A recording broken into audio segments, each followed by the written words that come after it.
Okay folks, what we've got here is a Toshiba satellite C55-C5241 laptop. It's a very popular mid-range laptop at the moment, so let's take a look at it. We'll start by looking at the external connectors.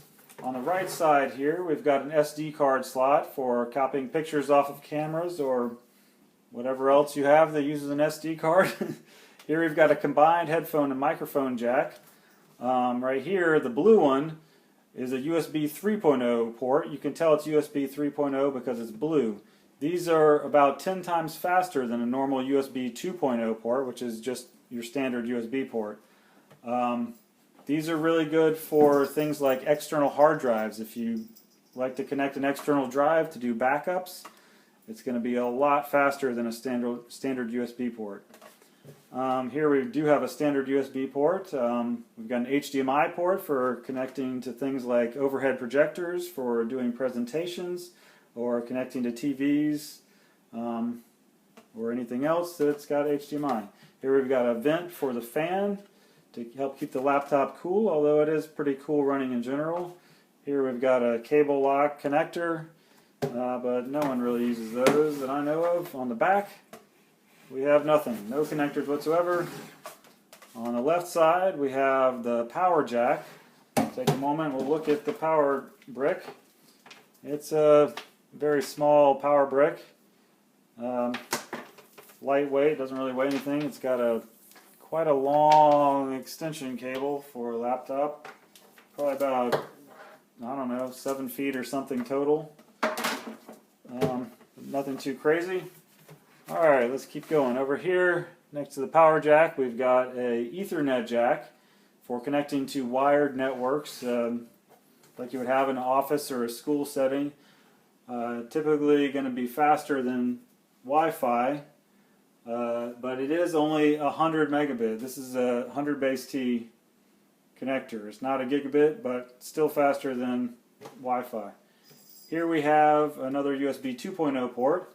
And here's something that's starting to disappear, so it's kind of turning into a nice feature to find on a laptop. It's a DVD drive. It's a DVD burner as well as a DVD player. A lot of laptops don't have that these days. They're starting to disappear, so if that's important to you, this laptop does have it. Okay, on the top here, it's black plastic finish. It's got these lines on it, kind of shiny. I have noticed it picks up fingerprints and scratches fairly easly, but you know, I guess that's nothing too important for me at least. I don't know about everyone else. Alright, on the bottom we've got some more vents here. There's not a fan that blows out here. It's just a couple extra vents. You can keep this laptop on your lap. It's not going to get too hot or anything. It's just fine. Here's the battery. It is removable, but it's held in by these two screws. If you take out these two screws, you can slide the battery right out. A lot of laptops are starting to have internal batteries that you can't take out without taking off the whole bottom of the laptop or removing the keyboard or something stupid like that. But this one you can get to fairly easily. It's just two screws and it's right here. Okay, now for the fun part. Let's see what's inside this thing. Okay, here we are. It's a 15-inch screen, 15.6 inch. Just your standard laptop screen. It wakes up from sleep pretty quick, as you can see. One notable thing, it's got a numeric keypad here. A lot of laptops don't have that, but if you do a lot of data entry, you may find that very handy to have. Once you get used to it, it can be a lot faster than using the number keys up here. It's got a 1366 by 768 screen. That's pretty standard for anything but a high-end laptop these days. The screen itself is pretty nice, I think. It's nothing too special, but it's pretty good. Its viewing angle is pretty good from side to side, I'd say. But up and down is not very good. But, you know, unless you're going to be standing above your laptop or something, I don't think that's too big of a deal. It does have Windows 10. When this laptop first came out, they were selling it with Windows 8, but now when you buy one, it comes with Windows 10. At least on Amazon, it's probably that way at other vendors as well, but yeah, Windows 10. I played around with it some. I think I like Windows 10 better than Windows 8. I don't know, it's just nicer, I think. Let's see. Okay, one funny thing about this laptop is the function keys here have alternate functions. A lot of machines do that. You can see here there's a little brightness icon here associated with the F2 and F3. So this one's brightness down. You can see the screen getting dimmer, and this one's brightness up. The screen gets brighter, and there's volume controls and assorted other things here. But that means to get to the actual function keys, F1, F2, get their normal functionality, like F5 to refresh a web page or whatever, you can't just hit F5 because it's going to use the special function associated with the key. But you can put that back to its normal behavior. So that, if you want to get to the special function like the brightness or something, you would hold down this FN button function and then press it to adjust the brightness. And if you didn't hold down FN, it would just be a normal F2 or F3 or whatever. So to put that back to normal, I don't know why they made it default in this strange way, but it's pretty easy to get back to normal. You just go to the Start button here, go to All Apps, then you go down to Toshiba. Let's see, Toshiba, right here. Then there's a System Settings. You go to System Settings.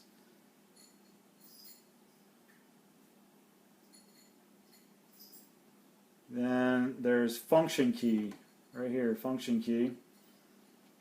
And you could see it defaults to Special Function Mode for the F1 to F12 function keys. You can put it back to standard F1 to F12 mode and then just hit OK, and it'll make you reboot before it takes effect. But then the function keys will be like normal function keys, but you can still get to their special functionality, like I said, by holding down FN here. That's the way I prefer it, but I don't know, I guess personal preference there. Let's see, what else? The trackpad. Let's talk about the trackpad. So, all right, we'll go to their new web browser. This isn't Internet Explorer. They call it Edge. It's a new web browser by Microsoft. I think it's a little bit better than Internet Explorer. I was not a fan of Internet Explorer, but they're moving in the right direction here. So let's see. Let's go to YouTube, for example. Now it's got multi-touch gestures, which if you haven't bought a new laptop in a while is going to be probably something new to you. In addition to its normal, moving the pointer around like this, you can use more than one finger to do special things. Like if you do 2 fingers, you can scroll up and down or side to side. If you're on a page that goes side to side, without having to go all the way over to the scroll bar and then hold down the button and go like this. It's kind of, kind of cumbersome doing something like that. But with the multi-touch gestures, you can scroll from anywhere on the page just with 2 fingers going up and down. And you can also zoom in and out like you would on a smartphone with the pinch zoom. It works a little better on an image than on a web page, but it still works. Yeah, so there's the multi-touch gestures, which I think are very nice. Once you get used to it, especially the scroll, I just can't live without the multi-touch scroll anymore. I mean, it's just really a big pain in the butt having to go all the way to the scroll bar in order to scroll around. A lot of laptops have very poor implementations with the multi-touch gestures. A lot of times they'll misinterpret your gesture.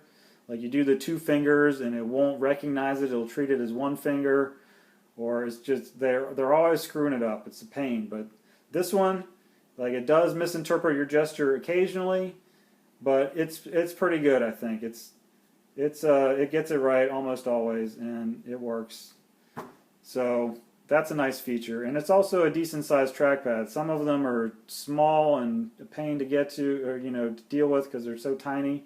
This one's a decent size, and it's got physical buttons here. A lot of trackpads these days don't have physical buttons. You just press on the corners of the trackpad. But this one has physical buttons. If that's something that you prefer, this one does have that. Okay, so that's a general rundown of, I guess, the basic look and feel of the thing. Let's talk about its stats. I mentioned it has Windows 10. It's got an Intel i5-5200U processor, which is definitely a step up from the Celeron processors you're going to find in the lower end laptops. This thing is significantly faster. It's got Intel graphics engine. It's the Intel HD 5500. It's good enough to play things like Minecraft. Oh, my McAfee trial has expired. Oh darn. Anyway, yeah, it comes with McAfee, at least a trial. So yeah, this thing can play things like Minecraft, League of Legends, stuff like that, but if you're trying to play some really new cutting-edge 3D game on all the highest settings, it's gonna not keep up. It's gonna not be what you're looking for. But to play games like that, you're gonna have to spend a lot more money than this. But this one is capable of, your basic games like I mentioned there. It's got 8 gigs of RAM. Toshiba claims the RAM is not upgradable or replaceable, but it turns out it actually is. You can upgrade the RAM to 16 gigs. It's kind of a slightly involved process. You have to unscrew the bottom and take it off, and yeah, but it's not too hard though. I actually have another video that I'm going to be putting out about how to upgrade the RAM. I think 8 gigs is probably enough for most people, but if you're doing things like editing video or very large images in Photoshop or something like that, or if you're running a lot of virtual machines, there are cases like that where you would need more than 8 gigs. But even if you're not doing things like that, having more than 8 gigs can be beneficial because Windows will use it as cache. It will copy commonly used files and stuff like that into the unused memory to make things more responsive. So when you do access one of those files, it'll just pop right up like nothing because RAM is much faster than any hard drive, even an SSD. So anyway, if you want to upgrade your RAM, check out my other videos, or you can subscribe to my channel to see when the videos come out. Yeah, but 8 gigs is that's a good amount. I mean, you're not going to run into slowdowns and such just on normal usage. Even if you have a zillion tabs open in your browser, you're going to have a hard time using all 8 gigs. So anyway, it has a 1 terabyte hard drive, which is quite large for a laptop, but more and more laptops are starting to have 1 terabyte. That's kind of a new occurrence. So it's pretty large. You can fit a lot of stuff on there for sure, but it is a normal spinning disk hard drive. It's not an SSD. But if you want to upgrade to an SSD, I'm going to also have a video about how to do that. Again, you have to open up the bottom of the machine and all that jazz. So, but yeah, check out my channel if you want to see how to do that. Let's see, I mentioned it's got the DVD writer. It can do DVD plus Rs, minus Rs, double layer, all that stuff. It works. It does all of it. It's got an LED backlit display. Stereo speakers, microphone, headphones, blah, blah, blah. Or headphone jack, rather. It's got a built-in webcam, like just about every laptop these days. Let's see, I mentioned the Ethernet. Oh, it's got Bluetooth 4.1, which anything Bluetooth 4 or newer supports Bluetooth Low Energy. There are a lot of Bluetooth Low Energy devices coming out these days. If you want to be compatible with that, you're going to need at least Bluetooth 4, and this one has Bluetooth 4.1. So that's nice. That's good for connecting to things like wireless mice or headphones, wireless headphones, or an external wireless keyboard if you want to do something like that, or, you know, smartphones pretty much always have Bluetooth these days. There's a lot of things you can do with Bluetooth. This machine does have Bluetooth. Some machines don't. This one does. Let's see. Oh, the battery. So I think they advertise like 5 hours or something battery life, but I've found that you can get anywhere from 5 to 7 hours with just normal usage if you're just doing word processing or web browsing, things like that. But if you're playing games, it'll be significantly less, maybe like 3 hours or so on, you know, if you're playing Minecraft or something. Well, one thing that affects the battery a lot that a lot of people aren't aware of is the brightness. If you turn the brightness down, the battery will last a lot longer. That's true on any machine. But yeah, just like mid-range brightness, you'll probably get like 5 to 7 hours, depending on what you're doing for most cases. Let's see. Yeah, so, okay, that's the basic stats. Let's take a peek and see a little bit more about what the display looks like and the sound and all that. All right, here's a video I found of someone barefoot water skiing behind an airplane. So this is HD 720 DPI, 720p. You can tell it's nice and smooth. Like any laptop these days should be able to play YouTube videos without, you know, getting choppy or anything. All right, let's look at the brightness, see how bright it gets and such. Right, here's all the way up. It's pretty bright. I think you would be able to see this okay outside, unless you're sitting in like direct sun shining on the screen or something. You should be able to see the screen fine in pretty much any conditions. Let's see how low the brightness goes. It goes pretty low as well, which is nice if you like working in darkened rooms or, you know, watching movies and things, you know, in a darkened room. Having the brightness that doesn't go low enough can be annoying, but this one gets pretty dim, and that also helps with the battery life, as I mentioned before. All right, let's see about the speakers.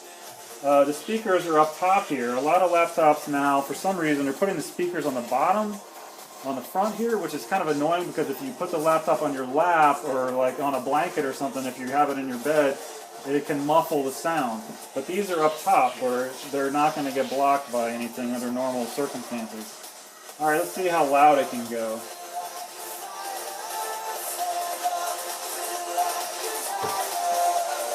Alright, it's pretty loud. I don't know how well it's coming through on the video here, but it's pretty loud. I mean, I think you would have a hard time just having a conversation here with it turned up so loud.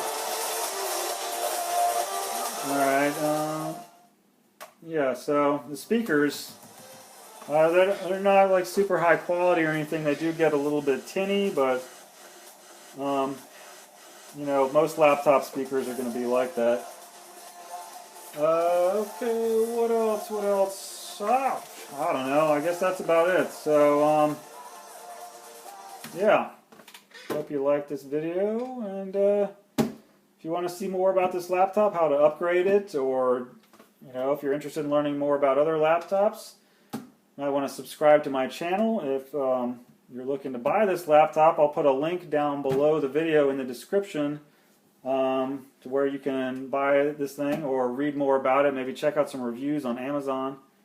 There's a link right below, so you can click on that and read up or buy the thing. So yeah, thanks for watching, everyone. Bye.